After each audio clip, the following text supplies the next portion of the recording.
Morning,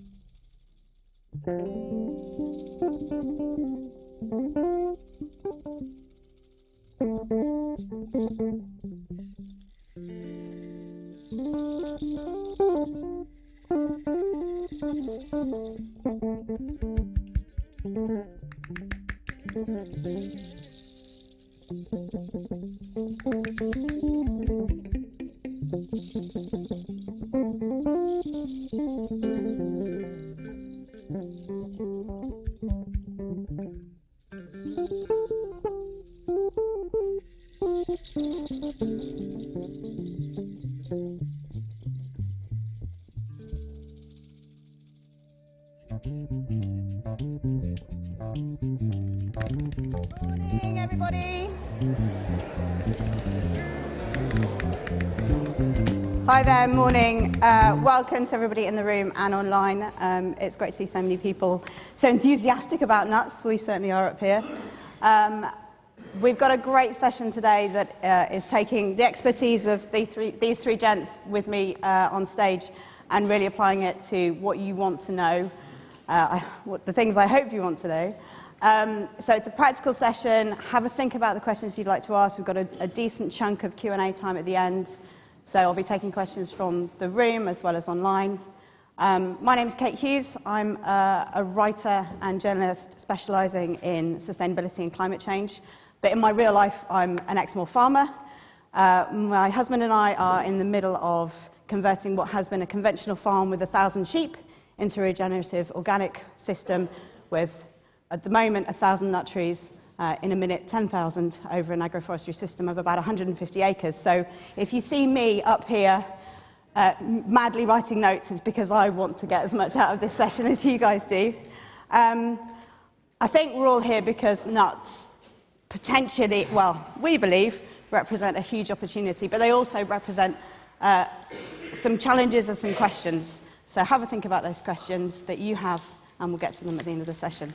We're going to start with Guy Singh-Watson, who needs very little introduction, organic farmer and founder of Riverford Organics, passionate grower and expert in real, true sustainability. So that'll be an exciting one. Tom Cannon has been very successfly, both on his Kent family farm and globally, in fact, extolling the virtues of nuts for some years.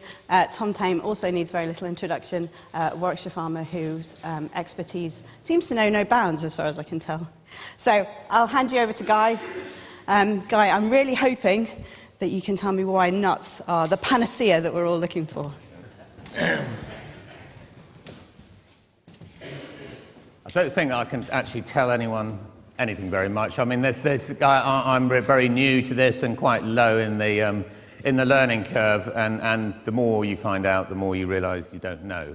And but anyway, here we go. I am going to say why. Okay. So that's the farm. Having passed Riverford over to its co-owners now, it's now employee-owned. I moved up 2 miles up the valley, bought a 150-acre farm, which is no bloody use for anything really, but it does grow hazels very well. That's a green lane, and it's just hazels everywhere, and you don't have to do anything. I've spent 40 years trying to coax vegetables into life which just want to die all the time, and these hazels, they just grow so well, and I just, why can't we grow them and get food from them? I've always wanted to grow stuff that wants to grow, and that is a walnut that I planted. Actually, I planted on the placenta of my firstborn. That's very, that's very organic, isn't it? And it is now 31 years old, and it's certainly, there just doesn't seem any problem growing walnuts in our climate. Anyway, they seem to grow really well. I know less about how well they will fruit, but looking at other walnuts around, I don't think it's a problem growing them. And actually, the walnuts have proved to be pretty easy to grow. The why is the vegetables that we grow, they're all pretty much all annuals, involve a lot of cultivation of the soil, and I suppose increasingly over the years I've got more and more uncomfortable with that. I think it's, as organic growers, it is our kind of Achilles heel really, and that was 3 years ago when I think I calculated we lost 10,000 tons of soil in 10 minutes. Just, you can see a lot of it at the bottom of the field. A lot of it ended up on our neighbour's field. I am just full of shame for that. I feel that happened on my watch. I don't want to be responsible for it happening again. And that is actually one of the fields which will never be ploughed again and has been planted with very wide strips of hazels running across the slope to make sure that that never happens again. But again, more hazels. The photographs are not the best, I'm afraid. I just selected these from my phone as I was sitting in the car on the way up here, actually, so it's not the most professional. When I took them, I never thought I was going to be... Anyway, they're not the best photographs. I just love nuts. I mean, we all got to eat more of them. I mean, everything says that, the health plate and whatever, that we should eat far more nuts and far less meat generally. Sorry for the livestock producers in the room, but I think it's just an indisputable truth, and that is my breakfast most mornings. I have dabbled with growing vegetables in an agroforestry system. Those are artichokes growing amongst establishing cider orchard. I don't think it works that well in this country. Vegetables are incredibly expensive to grow and consume a huge amount of effort, typically outputs of £5,000 to £10,000 an acre. Any marginal, any additional cost, if you increase your cost by 5% by virtue of not being able to weed the outside row or something, it just... And that inevitably seemed to happen. So I'm not massively interested in growing annual vegetable crops as part of a silviculture system. I know other people are doing it with some success, but I think it's commercially, let's say, I think it's a challenge. This is the system. We are surrounded by, most of my family farm and the farm that we bought, my wife and I, is pretty steep, really. It's 25% slopes. Most of it hasn't been ploughed. This is my neighbours, South Devon's, grazing on some of our land. I love that system. I'm afraid I am somewhat swayed by George Monbiot's arguments about agricultural sprawl, so I am a little bit concerned about its lack of productivity. Can we do better? I mean, his beef, I think, produces somewhere between 60 and 100 kilos of beef per acre per year. The nuts, on my calculations, are going to produce 400 or 500 kilos of nuts per year, shelled nuts, that is, and still be grazed in between with the beef, which I think will probably be almost as productive. There might be some loss of productivity.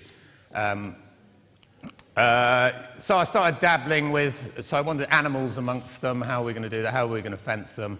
Started looking at fencing trees individually, and I thought, well, that's absurdly expensive. I'm not doing that. And I just thought, I'll develop my own system, because I'm a bit like that, really, rather than learning from other people. I think I'll figure it out for myself. I don't recommend that as an approach. So roofing batten was incredibly cheap. I started making these things and putting a moulding in a wire. This was an apple orchard, again, that we'd planted. And actually, amazingly, I gave up on it very quickly, but my wife's horses grazed in that field, and they haven't damaged a tree yet in 3 years. So I think that's good. Anyone who knows about horses and trees knows that you want to shoot the horse quite quickly. But anyway, it does seem to work, but in the end I ended up with a much more conventional, just using electric fence posts, plastic ones, which you can buy for 85 pence each if you buy enough of them. My source of advice on what to grow, what spacings, varieties, was pretty much Martin Crawford, who is the kind of guru of permaculture just down the road from us. Had a very similar site where he was growing, and I thought, well, why go any further, really, for your advice? I mean, because if you do go to 3 different people, you will get 3 different bits of advice, and you then have to select which one. Anyway, I kind of leapfrogged over that and just did what Martin told me to do, really, and I'm pretty happy with that.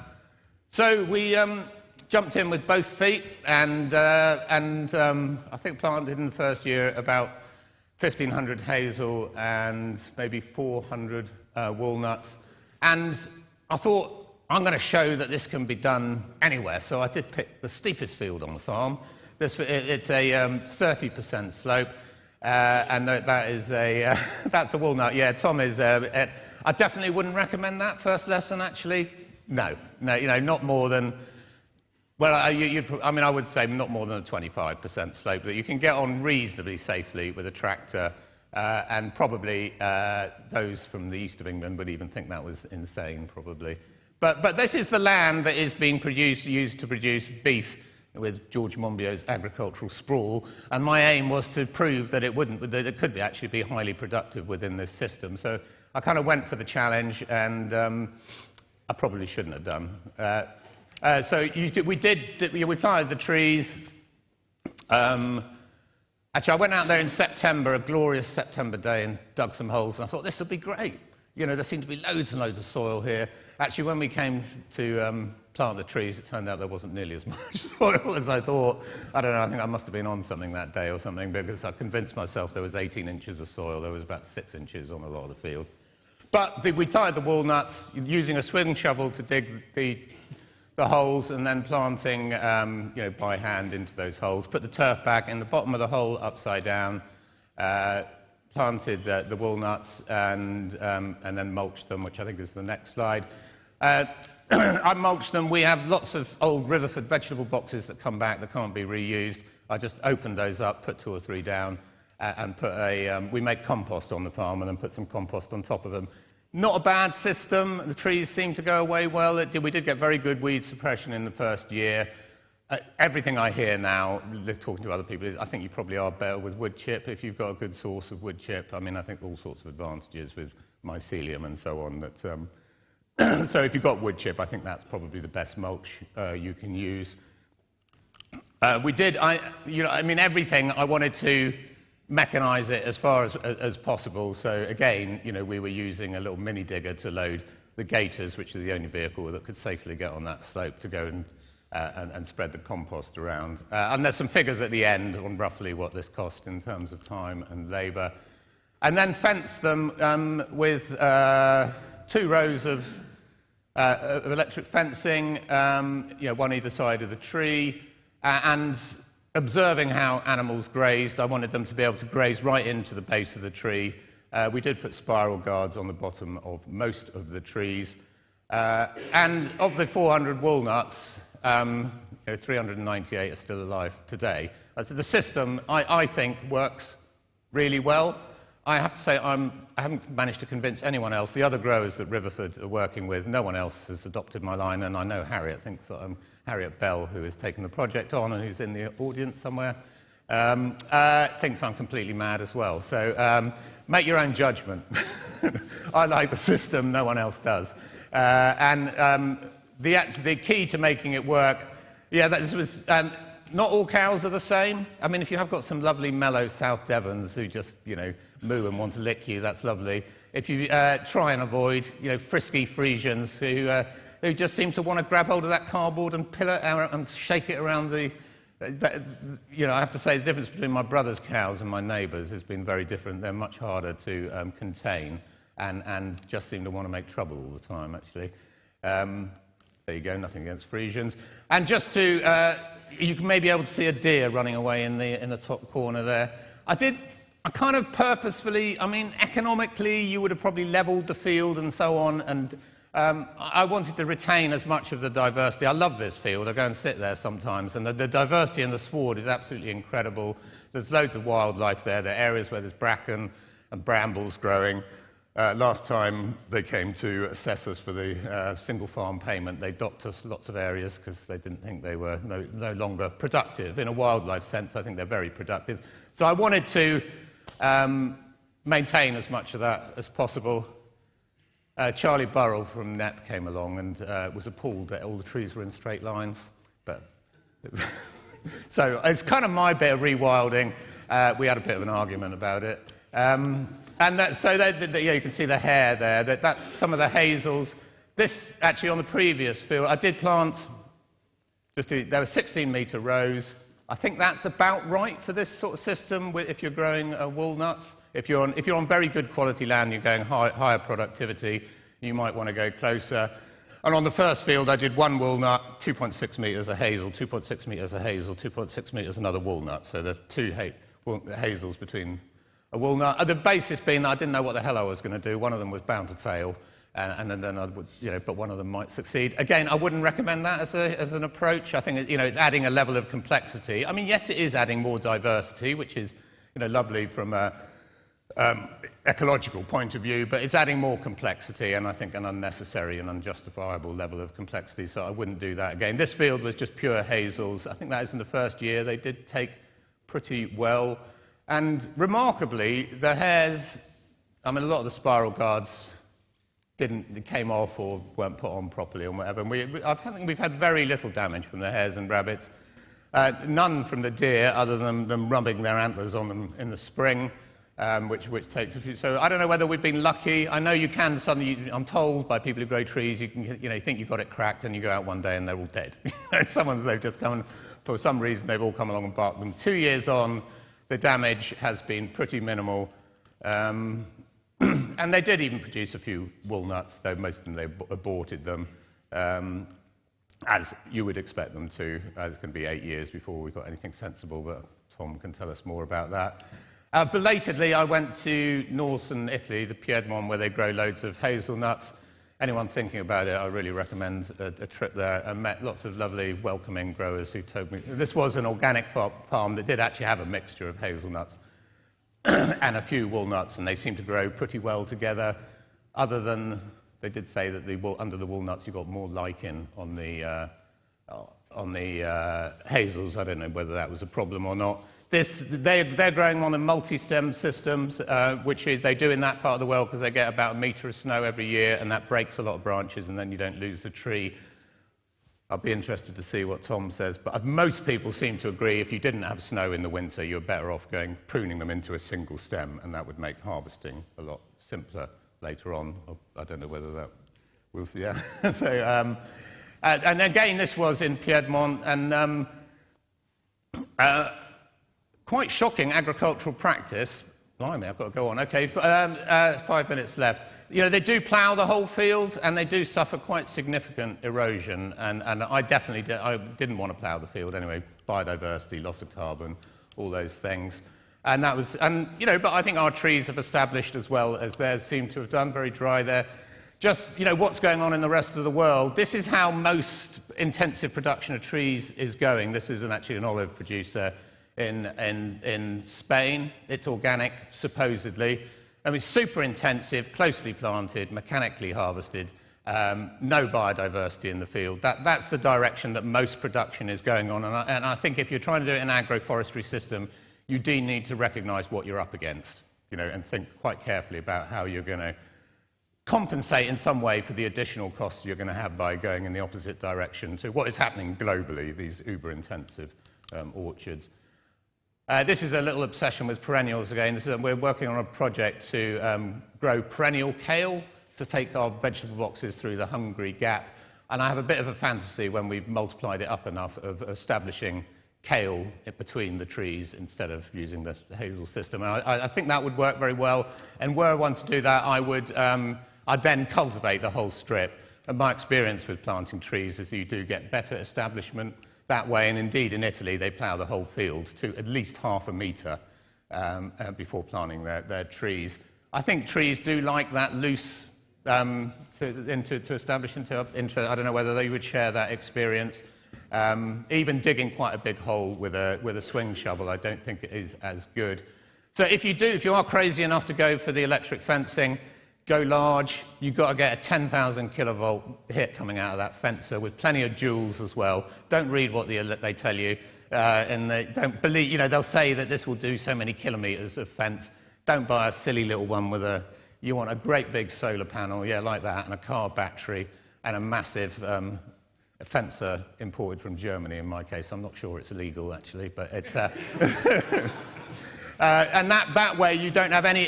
the grass can grow up in the summer and it can be all over it, and it's still knocking out 5,000 or 6,000 volts, and which is... and the first year I was too mean on the fencing, and the cattle went through, the battery went flat, and so on. So best thing is obviously mains fencing if you can. One field we've got on a mains fencer, which is brilliant. And these are... lessons. So electric fencing, I think it works, but most people don't. Be wary of believing me. I didn't stake any of the trees.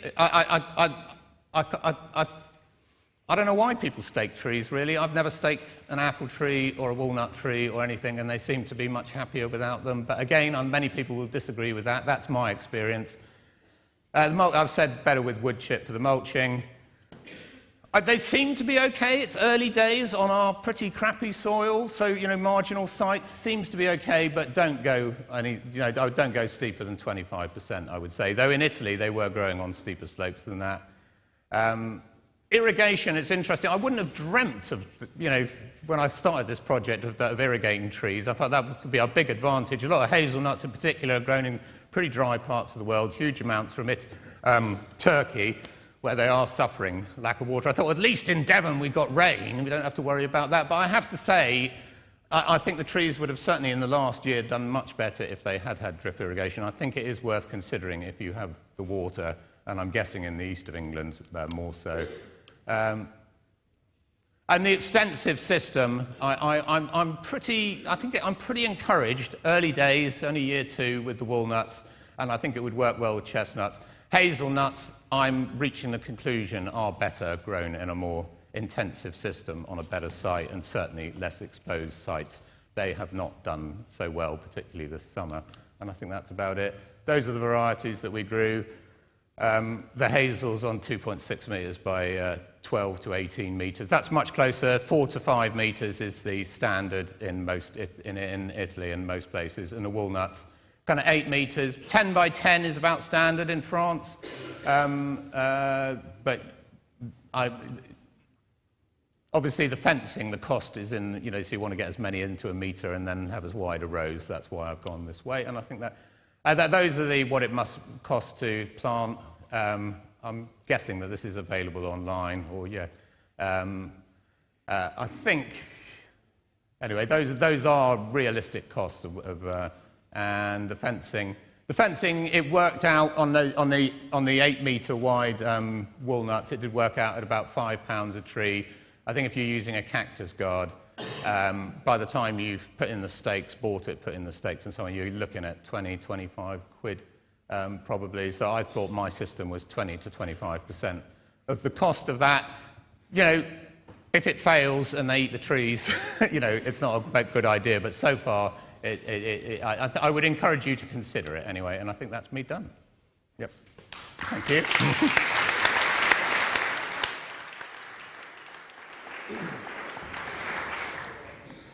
Thanks for that, Guy. I think we're on to Tom, one of the two Toms. I do have some figures on yields and so on, but I thought these guys would probably have better information, so I've left that to them.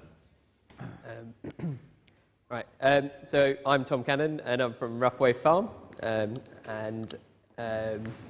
So Roughway Farm is a mixed crop farm. We grow raspberries, apples, plums, a range of soft fruits, and also cob nuts, Kent cob nuts. And what I've done is also led quite a lot of the diversification and value-added stuff to our at the farm. So we've got apple juices, cob nut granola, cob nut chocolate, and doing things with the cob nuts. It all started with, we've got farming roots for generations, actually. So my grandfather's on the left. He's 91 and is still looks at the cob nut trees sort of daily and makes sure that the rooks aren't taking them. And my great-grandfather was farming in Tasmania, and so that was a very different time. And my uncle, who's in the middle, he is now in charge of the farm. So this is a sort of a quick video just giving an overview of where we are in Kent, and it's sort of, we've got a mixture of things. This is a nut plat here, and this is our wildlife area. The south slopes below the house are all cob nut trees. The farm used to be a hop farm, so it's got an oast. There used to be there was always been cob nuts on the farm, but hops. There was lots of hops as well before we went into more apples. So just to the right here, it will turn around in a minute. We have a national collection of nut trees, so we have 50 different varieties of nut tree, and that's sort of a collection at Brogdale in Kent. They didn't want to take on the nut collection, so we took it on and planted it up. Yeah, so these are more nut trees at the south of the farm. You can see this quite tight spacing. I'll get on to that in a moment. And just briefly, I did a Winston Churchill Fellowship, so I travelled around the world looking at hazelnut production. So in 2019, I went to Turkey, China, and the USA. And then I went to Australia in 2020. And then, well, we all know what happened in 2020, so I returned and I didn't get to New Zealand. But I will be carrying that on next year. So I've sort of seen nut production elsewhere in the world. So there's China, Sean Mellenbacher in the USA, Turkey. So they have a sort of interesting, there's lots of different ways of growing nuts. So cob nuts, I've used the term cob nuts. That's in Kent, we're always calling hazelnuts cob nuts. And it's a bit sort of, the terminology is a bit confusing. So a cob nut can be referred to just a hazelnut in Kent, but there's also the Kent cob nut variety, which is a specific variety. And there's a long history in Kent of cob nut production.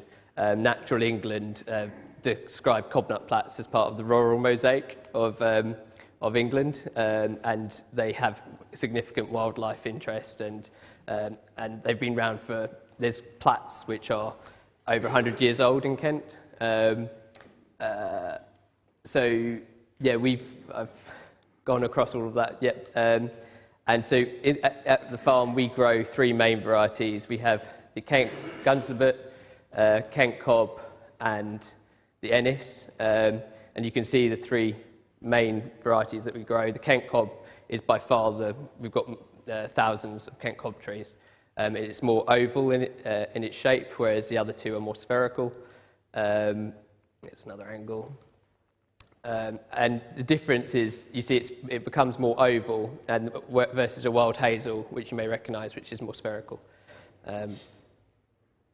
Representation, there's the Kent Cob Nut Association. I wouldn't be, as the treasurer, we're always looking for new members, £15 for a year's membership, and you get pruning guide, and we hold events and networking on nut growing. And we're for all of the UK as well, not just for Kent. So at the farm, we grow on single stem and multi-stem. So all our new plantings in the last sort of 40 years have been on single stem, but we have historic plats which are on multi-stem, and I'll get to those in a moment. We guard the tree for the first few years, and then we take those off at about five years. So this is a 40-year-old nut plat. We're keeping the tree very low, and it's all single stem. The spacing is about 2.5 to 3 meters per tree. It's quite tight spacing, and that's only because in Kent we prune and keep the tree small. So you're really having a lot of work to keep this tree smaller. Hazelnut production elsewhere, you let the tree get bigger, you space it out more, and I'm sure Tom will touch on that as well. And then this is an older nut plat, a historic nut plat at the top of the farm, and you can see there, so that's a multi-stem tree, and that base is probably 100 years old, and it's been pruned, and you get very gnarled bases, and what you're doing is you're keeping that tree sort of alive with the multi-stems, and they've been grown that way for quite a long time, and they really cling on. So we've got trees that contort into this. You just look at it and think, you sort of want to put it out its misery, really. but they'll cling on. They're very hardy. So I'll talk about pruning quickly, just because it helps explain the multi-stem element to it. So when we're pruning the tree to keep it smaller, we're looking for upward growth on the bottom, and then the growth that's making it taller as well. because all these trees are manually picked. And so you're wanting to keep the tree about 6 foot, you know, not much more. We don't really want people going up with ladders and all that sort of thing. And then we want to keep the growth controlled at the bottom.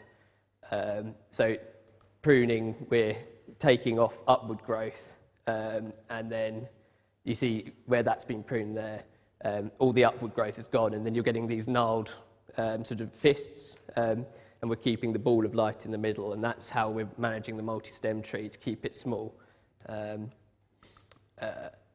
So harvest time is all manual, as I've suggested. So we get out into the field, and we've got we sort of go out and pick the nuts basically, and it's quite a process.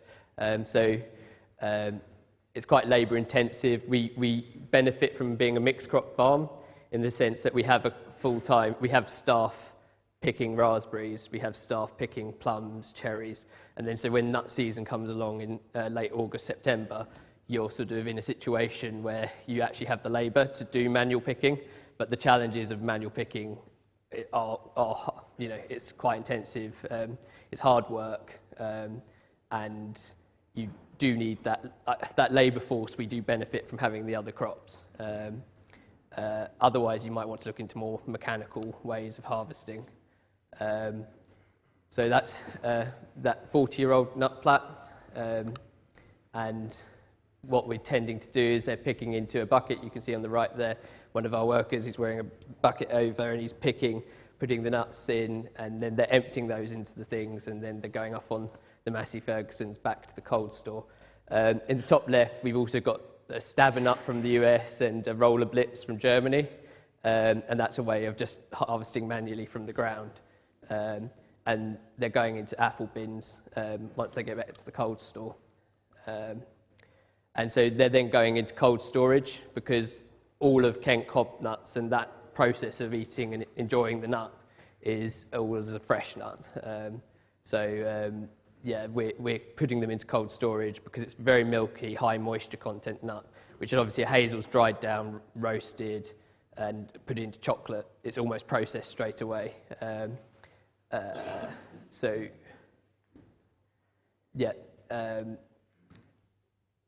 In terms of retail, these go to Waitrose and Morrison's, and that's got its own challenges, keeping them buying and ordering nuts and making sure the consumer's aware of eating fresh nuts. So they're going into punnets, and that's obviously a nice way to sell them because you're selling it fresh as a fresh nut. And then we've started getting more equipment at the farm for taking the husks off, roasting them, cracking them, and so we can start doing the other things. So it's weird because the rest of the world has developed a nut industry that is all based around making nut chocolate, nut butter, that sort of thing, whereas in Kent we've had this fresh eating culture, and then we're now trying to do the other thing with nuts, which aren't necessarily very good for the machinery. We've done a few different things. We've got a cob nut granola, we roast them, we've got a cob nut dukkha, and there's a few others doing nut oils. So in terms of the tree propagation, we've started propagating at the farm. We found it very hard to find good trees. We would get trees, we planted up one field near the reservoir area, and they all turned out to be white filbert, which is a variety that's only really good for squirrels. And so we've started propagating, and we've created a load of stall beds, raised beds around the original sort of old trees. We've taken them down, and that's thrown up a load of suckers. And you can see in the middle photo there just about that, sort of that's a 1-year-old sucker, and they already had 2 little Kent cobs on, which was quite nice to see. So from the beds, we're taking out the suckers, we're putting a clamp round and stimulating root growth, and then we're putting those into our fields. So this is a plum field on the right, and so we have a plum tree, and then we've got our cob nut trees in between. And so the basis there is that it's all to do with commercials, that irrigating cob nuts at this point wouldn't make sense on its own, so we're irrigating the plums and then the trees are benefiting from irrigation as well. And that's to bring them on. Those trees won't stay there. They'll be pulled out, and we'll either replant them in our own field or sell on the trees. If you want to find out more about the farm, then we appeared on Farmers Country Showdown and BBC Two Marcus Waring's Tales for Kitchen Garden and Channel 4 Food Unwrapped, and we talk about nuts and cherries and things that we do. But I'm very happy to answer any questions about what we do at the farm and growing nuts and things like that. So, yeah.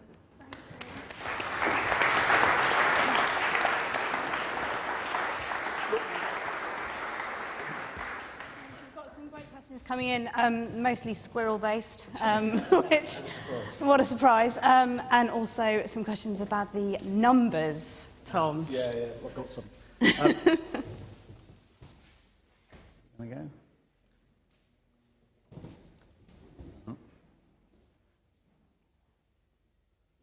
Right, good morning. I'm Tom Tame. We farm about 30 miles north of here, right in the bottom of South Warwickshire, very heavy clay. That's an image of Silver Pasture, our walnut orchard, or one of the walnut orchards. About 25, 30 years ago, we were getting a lot of seedling walnut trees appearing in my mum's garden. She started potting them on. My father started planting a couple of rows, a dozen trees. And about 10, 12 years ago, we started getting so many nuts from these seedling trees, which was quite a surprise, that my brother decided actually he'd quite fancied pressing walnuts. So we imported a press from China, which is still sat on the pallet, doesn't work. Surprisingly, you can get a nice electric shock just by touching it. Then he imported a small press from Germany and decided actually we needed to plant more trees, because we were getting 150 kilos of walnuts, but actually if you're pressing for oil, that's not very many. So we started planting up. And as soon as you start going for walnuts, right, what are we planting? Well, we're planting the English walnut. There are black walnuts. There are, I don't know, about 20 species of walnuts around the world, most of them temperate, but some in tropical. You start to think about, okay, if you're planting an apple orchard or even a cob nut orchard or a pear orchard, what cultivars are you going to plant? Chances are somebody can say, right, okay, yeah, well, you do this, this, and this if you want juice, and you do this, this, and this if you want to do that. When it comes to walnut, it's a desert. There's information out there, but very little, and almost all of it relates to somebody else's personal experience, like Guy has mentioned. So you ask somebody and they say, yeah, we planted these 20 years ago, and they're not bad. Well, why did you plant those? Well, those are the only ones we could get. There are thousands of species of walnut cultivars, worldwide. And even in Europe, there are hundreds of cultivars of walnuts. In the UK, there's virtually no history of walnut cultivation. We've planted trees, they've been here for at least a couple of thousand years, but they're all seedlings. And as most of you know, seedlings are hit and miss. You might get a nut in 5 years, you're probably going to wait 10, and you could quite easily wait 20 years for something that then isn't commercially viable. It's too small, it's too hard, you can't get the kernel out. So the same as apples or pears or any other kind of fruit, you need something that you can work with. Once you've decided, right, okay, we want to put walnuts in, then you're kind of thinking, okay, how are we going to do this? Agroforestry, a traditional orchard where it's maybe fenced off for most of the year and you've got geese running through it or whatever. When we talk to people about this, the biggest consideration, I would say, for people when you're deciding what you're going to do is what's your end game. What are you intending to do? Are you intending to sell them all as wet walnuts, dried walnuts? Are you going to harvest mechanically? Are you going to press for oil? Because with walnuts, probably more than cob nuts and most other fruit, you really need to know exactly what you're going to do, where you want to get to. We probably sell 90% of our walnuts go as dried walnuts. We do shell and press for oil, but we only produce a small amount at the moment because our orchards are fairly young, so we collect elsewhere in the UK. We're spaced at 10 by 10 metres in silver pasture mostly. 10 by 10 works. We don't have a loss of grass at 10 by 10 on some of our older trees. So you've still got, as a farmer, you've got two crops. You've got your grass crop for your sheep or whatever else you're grazing, and then you've got your walnut crop. So it's two bites for the same bullet, really, which makes sense. There are other ways of doing it. You can fence off completely. We're about to put a new orchard in this winter, and we're going to space 8 by 8. But with the cost of guarding nowadays, we're not going to graze for 4 or 5 years. We're going to just put small mesh deer guards, 5-foot deer guards on. We'll keep it closed. We'll top it for 5 years. And at 5 years, when the trees are big enough, we'll then let the sheep in and just protect the stems. We haven't got to protect the juvenile trees. Guarding and posts and everything are so expensive now. Guy mentioned the fact that he doesn't put posts in. We have to, because we find that the walnut trees grow so fast. If we put a 5-foot grafted bare root tree in with some irrigation, minimal irrigation for survival, it can grow 1.5 meters a year. And 1.5 meters of growth in the middle of August, if there's a strong wind, it'll bend the tree over or snap it off. So we do guard and stake. You can't see very well on this. This is a satellite, and we're on ridge and furrow. We've got a lot of historic ridge and furrow.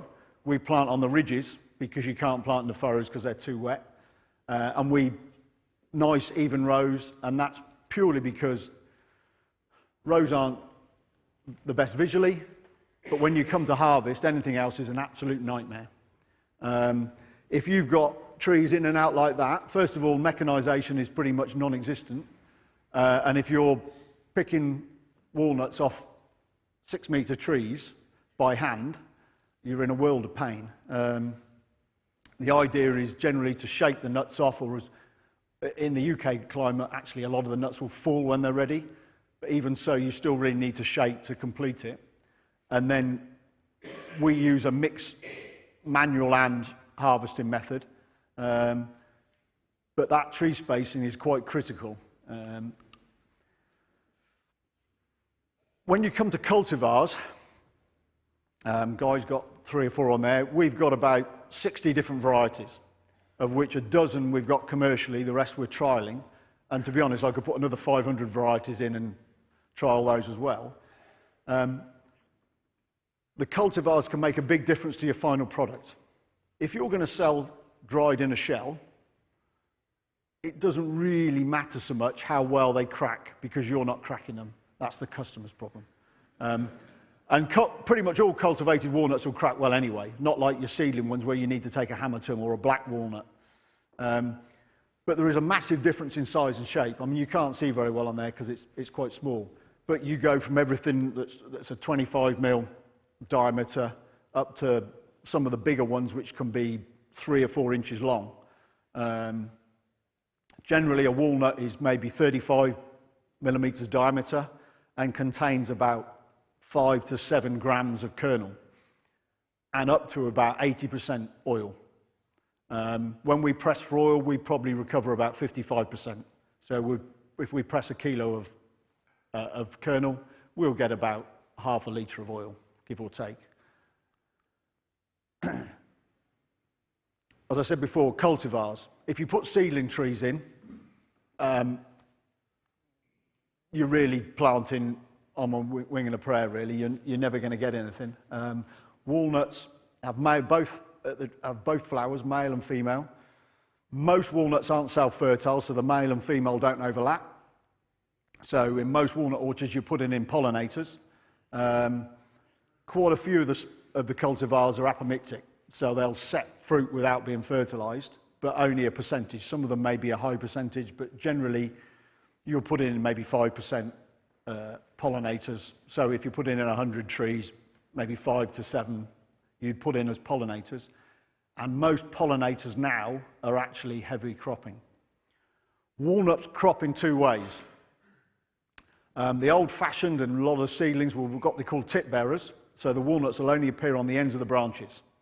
They're pretty low intensity. Off a mature tip bearer, you might get 15, 20 kilos of nuts. Most modern cultivars are what they call lateral bearers. So all the laterals all the way up the branches will have nuts. And on a modern lateral bearer, if you're irrigating heavily, up to 80 kilos a tree. We reckon in our climate, we're not going to irrigate apart from a necessity for drought. We're probably going to average between 20 and 30 kilos a tree. Some of the trees will produce a lot more, some are a bit less. Again, it depends on your microclimate. But without pollination, and it's all wind pollination with walnuts, you're really going to struggle. I'm sure most of you have seen a walnut tree wherever you live that doesn't have fruit. And it's not because it's sterile, it's just it's not getting pollinated. Guarding. For us, if you're going to graze, we have sheep, about 300, which means about 450 to 600 lambs, depending how good the year is. And they will graze every last leaf off any tree they can get at, up to about 6 foot.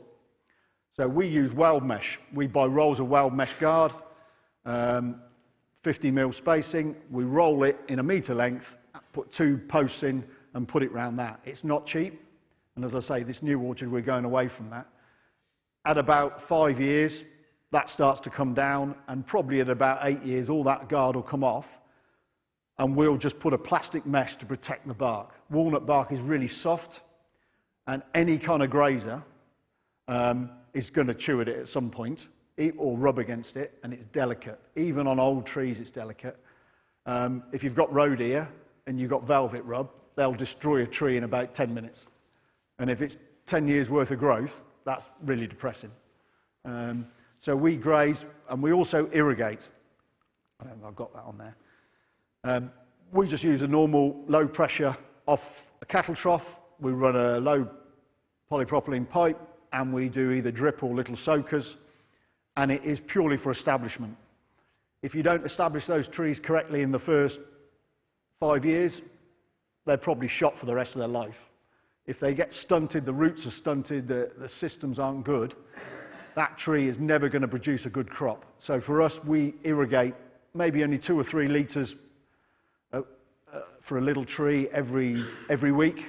In a summer like we've just had, when we're hitting 40 degrees and we were in the mid to high 30s for weeks, we're probably irrigating every 2 or 3 days and putting on a couple of litres for a small tree. For us, it's the only way. If we didn't do it, we'd end up with half an orchard that wasn't productive. You can see on the left a bit of a picture of a guard on a new tree, and then one on a slightly older tree. It's about six years old. We've cut the guard down. There's 1 post left, and eventually we'll end up with no posts and just some mesh. And on the back of the little tractor there, this is in Kent where we harvest, we've got what we like to call Henry. It's a giant Hoover on steroids that sits on the PTO of a tractor. It's an Italian chestnut walnut harvester, because in that orchard there we can't get a mechanical sweeper collector in. So this is basically a giant vacuum with 2 10-metre hoses, and we shake onto mats or sheets, roll them into a line, and then go along and suck up all the walnuts into bags, and then we take them back home. When you're thinking about your harvesting and what you're going to do as an end game, nut rolls are what most people have if they've got 2 or 3 trees. We've tried it with a couple of 100 trees, and boy, is it hard work. If there's 5 or 6 of you with nut rolls, you can probably collect half a ton in a day, but you'll have a bad back. The one we've got at the moment is in the middle. It's about 10,000 for something like that, imported out of Italy. And we could quite easily pick up 2 or 3 tons a day with that. The one we'd really like to get to eventually is by A&B Rousset of France, where we bought most of our machinery. At the moment, it's about 20,000 euros, and you can harvest about 5 to 10 acres a day with that. But you've got to have an orchard with a canopy high enough and enough spacing, and you've got to shake the trees and do it all in one. So there's a lot to think about with that. Walnuts, a bit like hazelnuts, high in oil, but they go off pretty quick. We would reckon once walnuts are on the floor, they shouldn't be down for longer than 24, 36 hours. If you leave them longer, especially in our climate, this September was great. We got to October and harvesting, and it's wet. If you've got wet nuts, certainly with a husk on or with part of a husk in wet grass, that meat is going to taint really quickly. We would never leave for more than 48 hours if we can, and ideally they're down there for a couple of hours. So the idea is we get them up as quick as possible. We've got a washer and a husker to remove any husk that's remaining. I say in our climate, most of the husk comes off. It basically washes, and then we put them in similar kind of crates that Tom's got. We put them in the crates to drain, and then we put them in a dryer. We've got a commercial dryer. We've also got a homemade one we built. We can dry a couple of tons in about, in our climate, between 2 days and 4 days, depending on what the humidity is.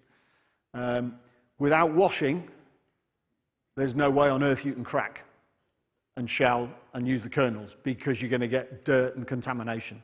So they've got to be washed. And to be honest, if you're selling in a retail market, they want to be washed because they just look awful otherwise.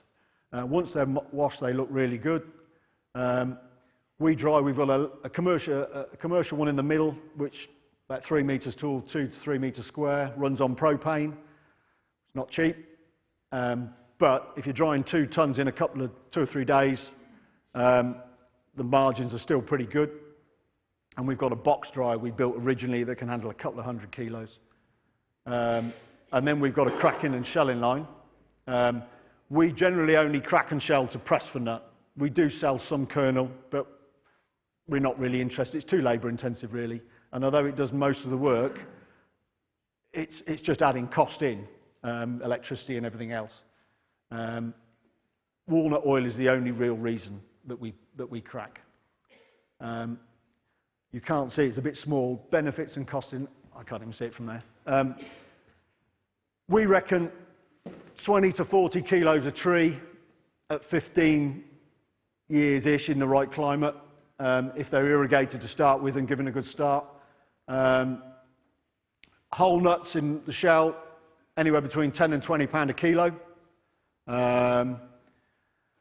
Cold pressed oil is about 60 pound a litre retail, and I know people selling it for a lot more than that. But there is a lot of labour cost in there, so it's not for free.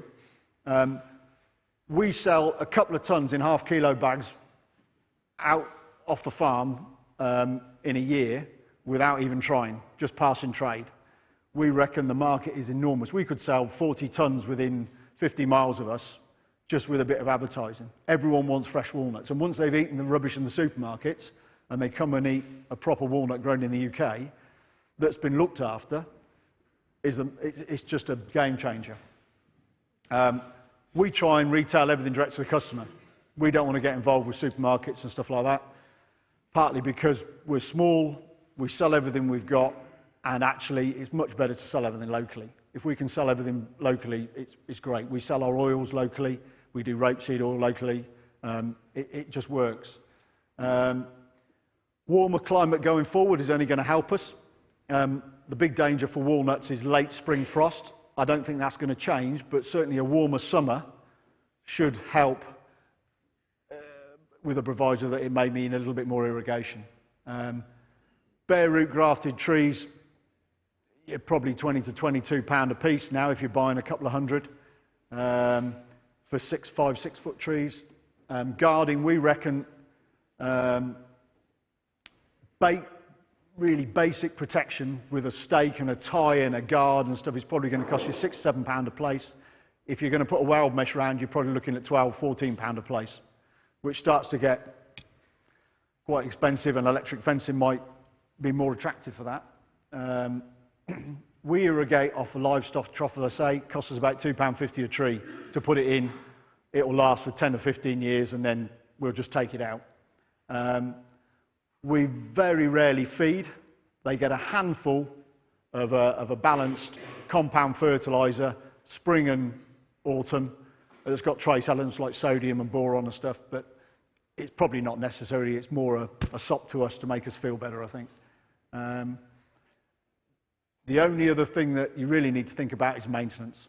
You can't plant and forget, because as those trees are going, they need to be tied in to make sure they don't damage against guards.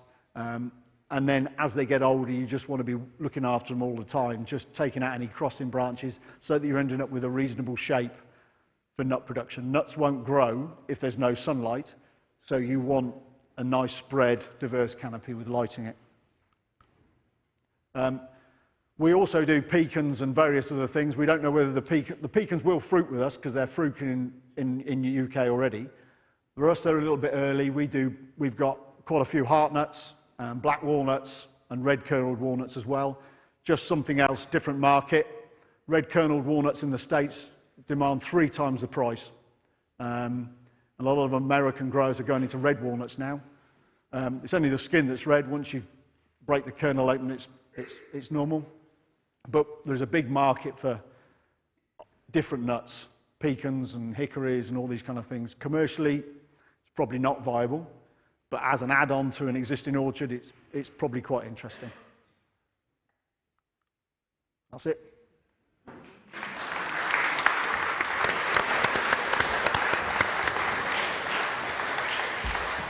Thank you. Brilliant. Well, I think we can all agree that was really informative. Thank you ever so much, gents, for that. We've got loads of questions coming in online. I know there are people dying to ask questions in the room. I know a couple of the questions that have come in online have been about the vegetation under the trees. At home, we're an alley-copy system, so we have our trees are in the middle of wildflower strips. But we talked about kale, we talked about grass. Tom, there was some interest in the fact that yours were bare underneath. Perhaps you could talk a little bit more about that. Well, so we spray and we keep the weeds under control, and that doesn't need to be done. Actually, after a number of years, the canopy of the tree helps maintain that, and actually the amount of work that is required underneath the tree really goes down from about 6 years onwards. You're starting to, when you're getting a good canopy every year, in terms of actual weeds and stuff, we've found you having to spray less, and you're keeping things down, and then we keep a little grass crop in the middle and that's just mowed, and that, you know, we actually let those grow wild until just before harvest, so it can get quite long, but then we'll take them down, and so that all the workers can get in and without getting stung ankles and things like that. Okay. So yeah, we're using mainly sort of just commercial sort of weed killer at the start of the season. Okay. All controversial.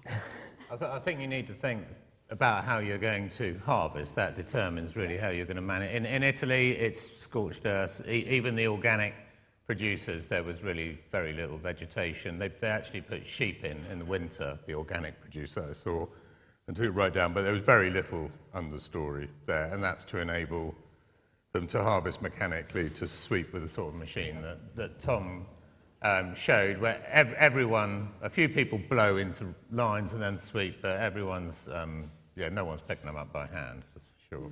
The issue with bare earth in the UK is it's not earth, it's mud. Because you're harvesting in the autumn. We tried to harvest some chestnuts just with our vacuum harvester locally, and it was just a bloody nightmare, because by chestnuts especially, obviously a lot later than walnuts, and it's just mud. You're just picking up mud and everything just gets stuck with mud. We would, after this summer, we've always kept with our young trees, we've always kept about a foot all the way round, free of weed and mulched to help them get established. But we would definitely be looking to keep grass under the whole tree for the whole time, because we're on clay, and if you get a summer like we get, that means cracks as big as your arm around anything that dries out. And if you've got bare earth, the water loss is just horrendous. So you don't want to be watering if you can avoid it, and having a grass cover just helps retain that moisture. The only thing you've got to be careful of with walnuts, and I'm sure it's the same with anything you grow in, is invasive grasses. So couch, any of the kind of really deep, horrible, gnarly grasses, or bracken or something like that, is going to cause a problem with the root system.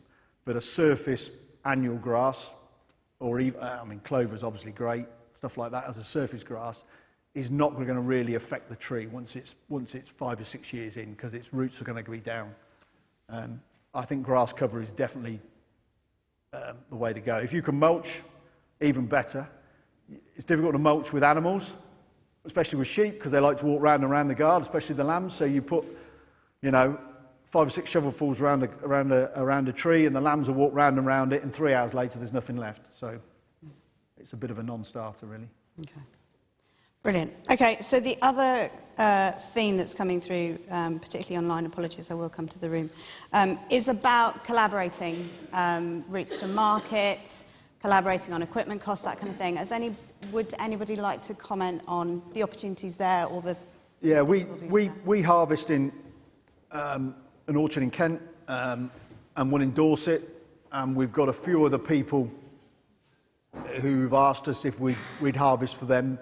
The problem for us is that it's split labour and it's all at the same time. And if Kent from us is 170 mile where we harvest. Dorset's about 140. Some of the other places are 70, 80 miles away, and they're all in different directions. And if all the walnuts are the same variety, they're generally all going to come within a week of each other, even in our different climates. So it is a difficult thing, but we do have people bring us walnuts to dry, to wash, to shell.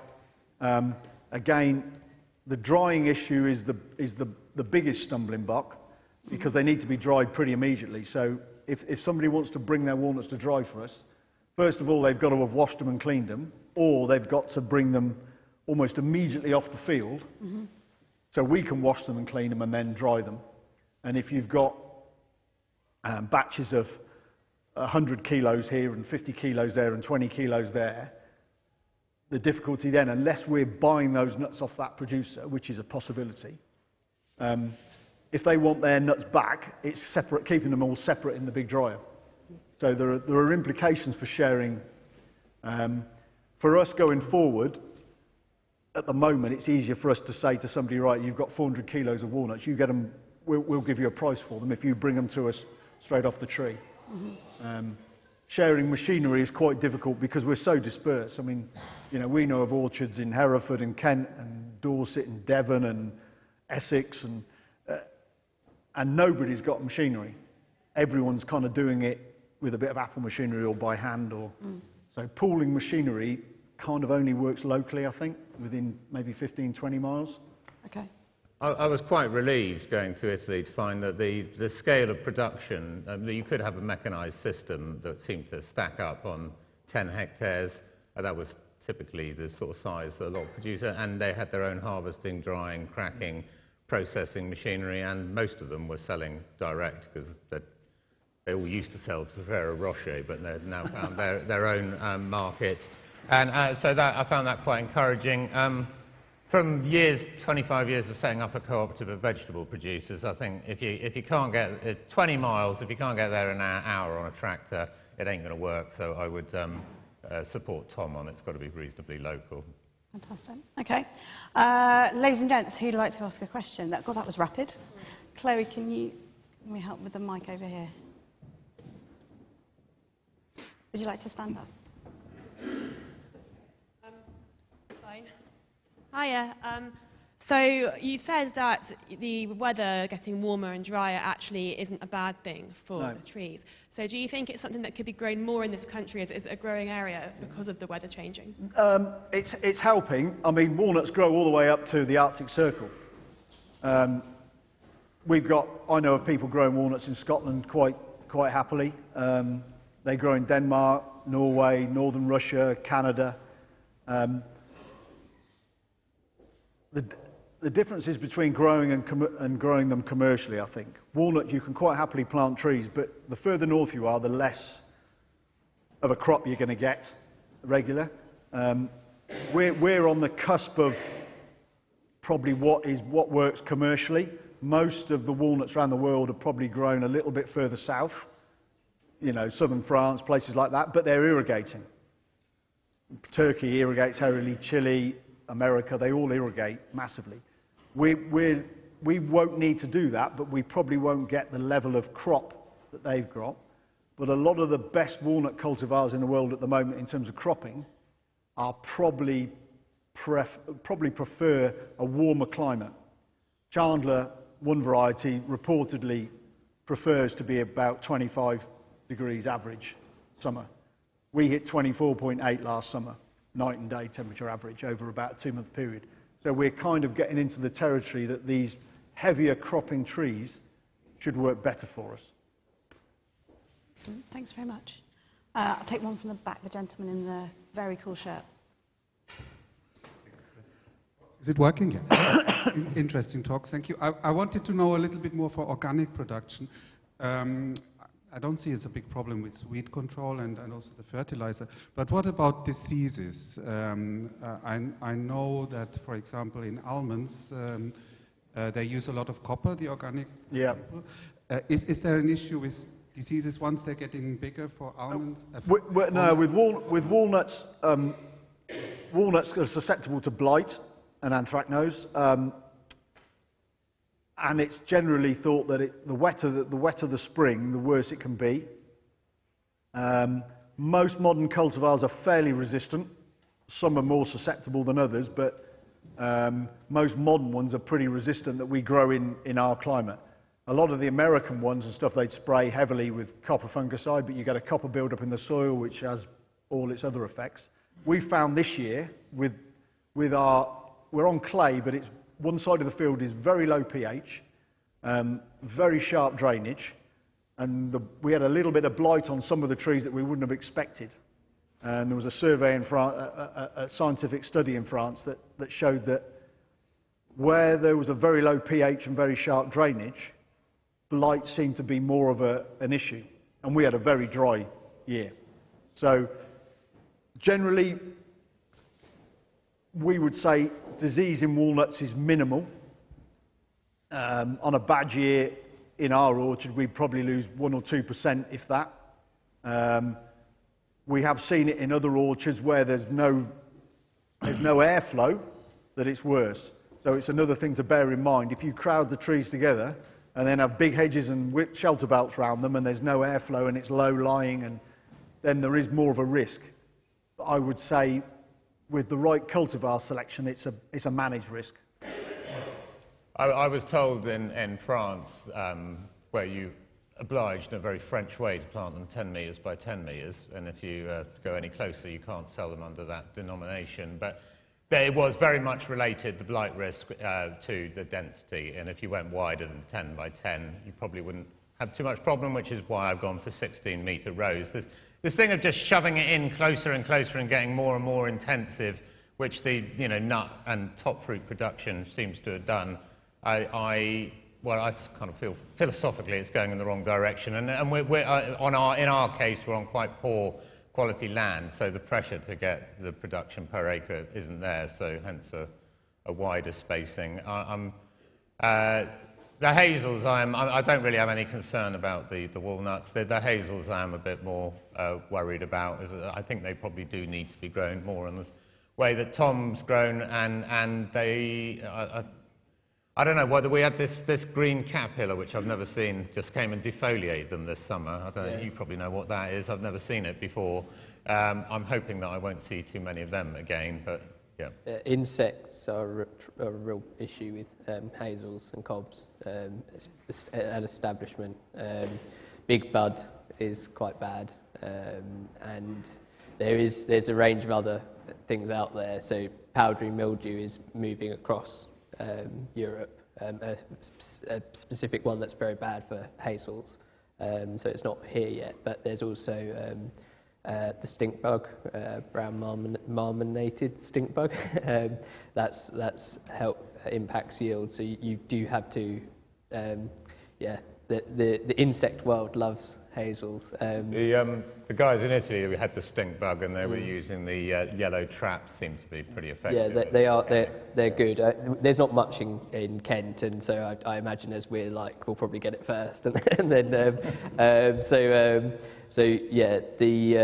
stink buds not. How about the, is it a wasp that lays its egg in the hazel and is that Yeah. much of an issue for you? No, that's in North America. But it's not an issue for us with nuts. But the wild hazels, I'm guessing a third of them are empty. So Yeah. Obviously laid its egg in Yeah, there. so blanks, the nut being blank is a real issue, and then it can depend on the year.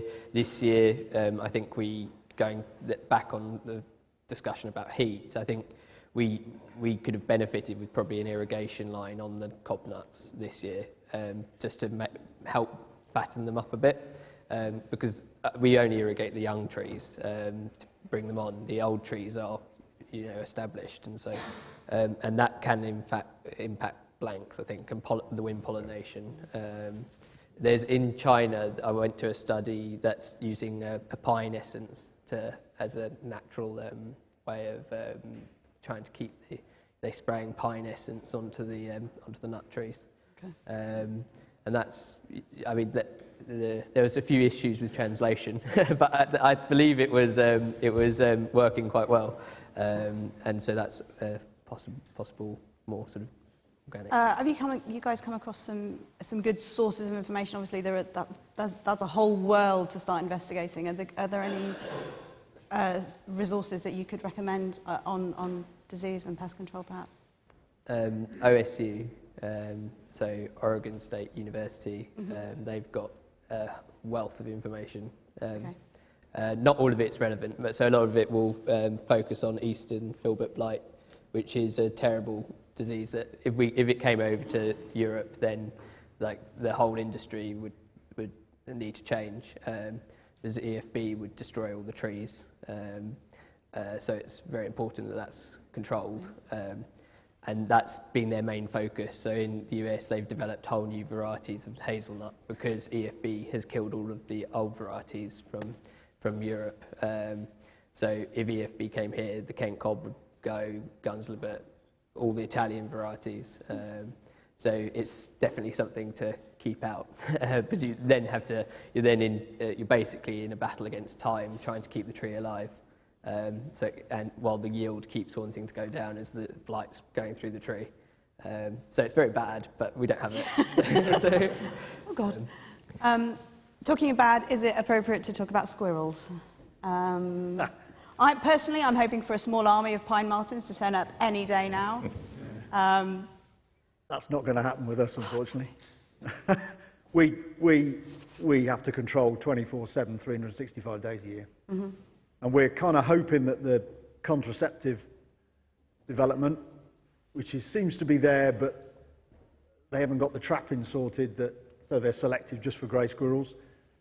If that starts to work, that's going to make a massive difference.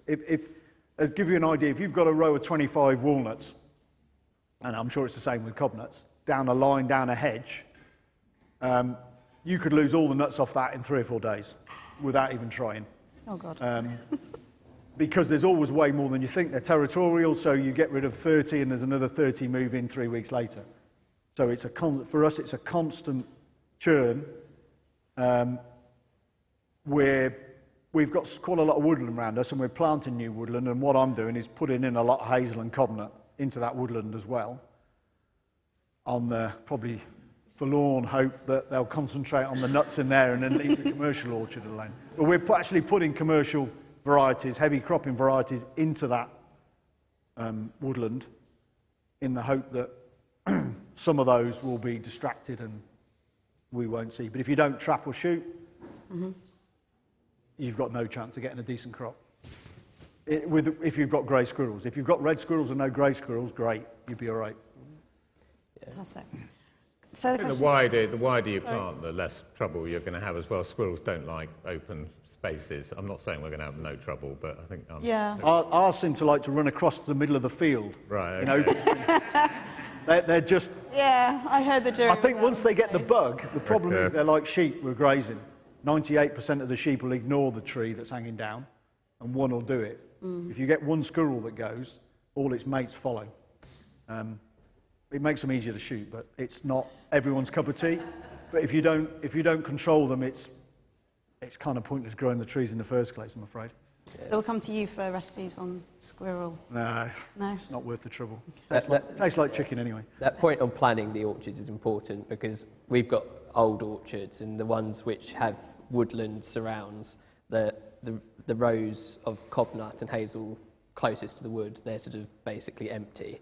But actually, if you do have some spaces, you have a block with a bit more open or next to water or something, that's where you're getting your main crops. It's a sort of percentage loss of around the edges.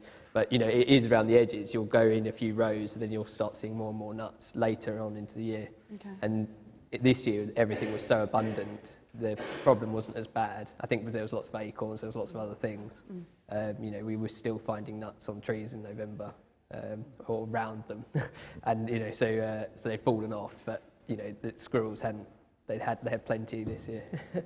So hope then. Some yeah. hope. Further questions? Yes, lady here. Sorry, Chloe, I'm making you run. Nobody's talked about whether you're competing with other countries and nuts being imported. Are we self-sufficient in nuts? Could No. we be self-sufficient in nuts? Do you care about that?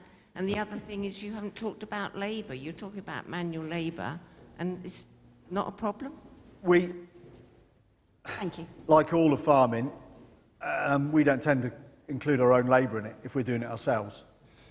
If you've got to pay someone to harvest, we reckon we can harvest 2 tons of nuts in maybe about 6 or 7 days. So if you're paying somebody, I don't know, £10 an hour, for example, that's going to cost you, you know, a few £100. There is enough margin in walnuts.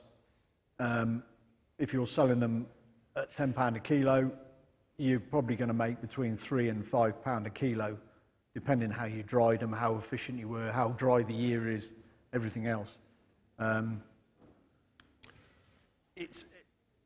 The UK, I don't know what the UK market for consumption of walnuts is, but I would suggest that probably 90% is imported. And generally, what they're importing is the real, shall we say, lower grade nuts out of California and Chile and China and various other places that are going for a song. So they buy them in at a very cheap price and sell them at a very high price, which is why when you eat a nut, generally out of the supermarket, it's got a bitter aftertaste. It's because it's their poor quality stuff. And the supermarkets and the wholesalers make a nice big margin out of it.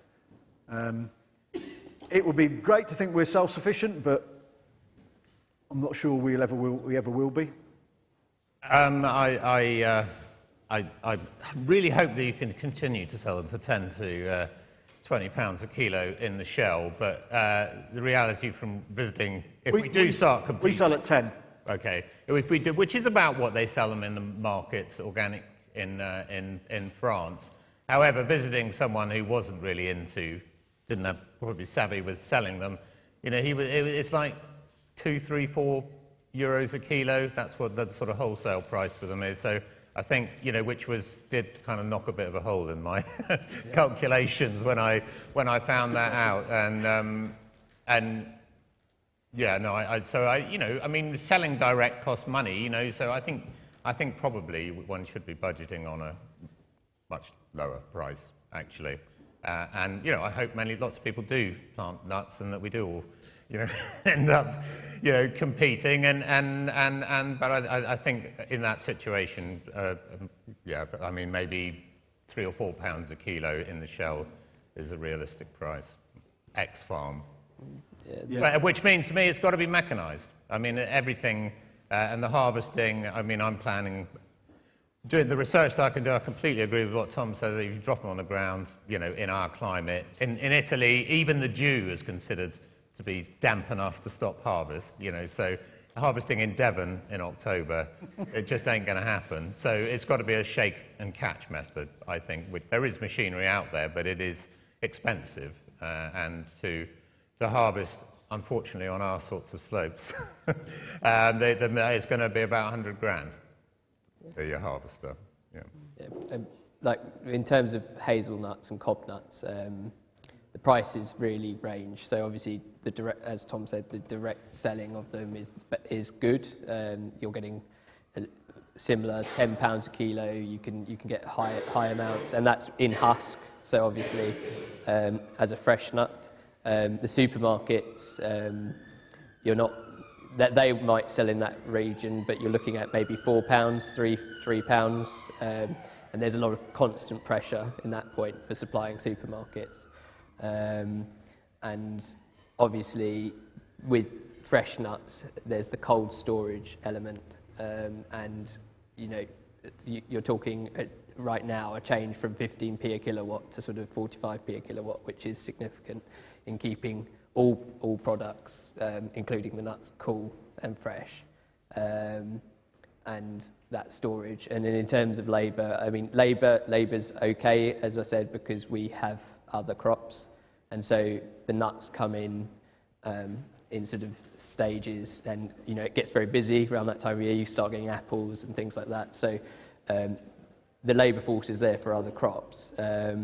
And in terms of access, it's been okay this year because we've had more people from Nepal, and you can get Nepalese workers a bit more easily with the new agricultural visa. But there's a bit of trouble, obviously. Years we had a lot of Eastern European workforce, but a lot of them have settled status, so they come back to the farm because they quite like working at the farm.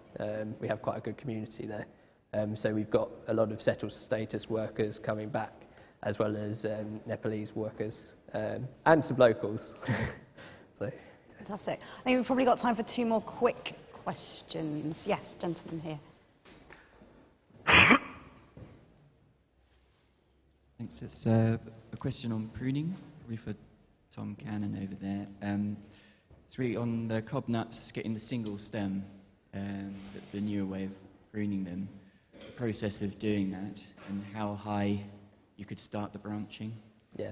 Is that indefinite? If you wanted to graze around the cob nuts. Yeah. And would you need to do that in stages to get a thicker stem before you make it start branching? If you want it single stem from the start, then it's quite easy to keep it that way. So your tree will probably arrive with a single stem, and then you're sort of wanting it to crop at about, I'd say about that height from the ground. So you're wanting to start. So you've got about maybe a metre, half sort of that height, so you can get around it easily, and then you want it to start branching up. And you'll have quite a job for the first few years because it will really want to put up other suckers. But once you've got that managed and that main stem has really developed, it will start. It does become easier, and you can. The sort of it's funny, even on the old trees, there's a point where the soil it gets to a point where they just stop. The sucker growth really slows down, but then there's some periods where it's really, really vigorous. So you've got a lot of back breaking work if you're going to cut them out manually. You can spray them off as well, or you can cover them with other things. So when we've been dehusking now, we've been putting mulch and other parts of the prunings back down on the soil, and that's so keeping that shade there I think helps as well. Fantastic. Last question. It was. These guys in Italy said that the pruning of the trees was a big job and a very unpopular job as well. But yeah. I'd back time. Hi, so fantastic talks. Great to hear from some incredible champions and heroes of mine. So to reflect on the limits to expansion, I think we need to look at that because we've heard some very exciting things. Firstly, the 40 years of work that I've done on it, we've shown that this is incredible systems for food security, incredibly important. We recently calculated that with walnut and potato, we can feed 72 people per hectare in terms of their caloric requirement.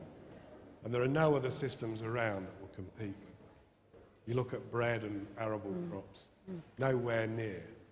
So in terms of dietary change and sparing more land for biodiversity, these are absolutely the most important systems we have. Secondly, the things that's going to stop it growing. There's a total lack of research. These guys are doing incredible work with the resources that they have, but we need this to be supported by research. Climate change will expand the area available for growing these crops, but there's going to be a radical shift in what's going on in terms of the negative things. So we've noticed throughout temperate agroforestry with nuts throughout the world, climate change is moving away from diseases being the problem to insects being the problem. This is going to be a critical issue over the next 20 years. And it's, this is based on good evidence. So we need a lot of research about natural ways of coping with that. So all of these systems have hedgerows and areas around the farm. So we need the right flowers and things and habitat for those insects. And we need the research now. Because, the decline in insect biomass has shown that currently systems are completely toxic. Yep. We want to have a total ban on all sprays across the UK. There is no doubt about it. The effect on insect biomass is so dramatic. And it correlates more with sprays than habitat change. Seems perfectly obvious. So we need no spray methods of food security, and the nut-based agroforestry is the key thing. We also need better extension agents to give more people advice on how to do this. We don't have a decent system of extension anymore in the UK, so that's a limiting factor. We also have a colossal problem with getting the right varieties, because the certain funding agencies won't fund you if some of the resources, even the rootstocks, have been in Europe for part of the time. So we need to look at the nursery supply. So I'm very excited about what these guys are showing and what can be done. But in order to do it properly, we need the correct policy reforms, and we need the correct infrastructure, particularly research. Absolutely. Thanks. I think that's a really important comment to end on, though, perhaps subject of a whole another series of sessions, perhaps another conference. Thanks ever so much to our panellists. I think if everybody could join me in a round of applause.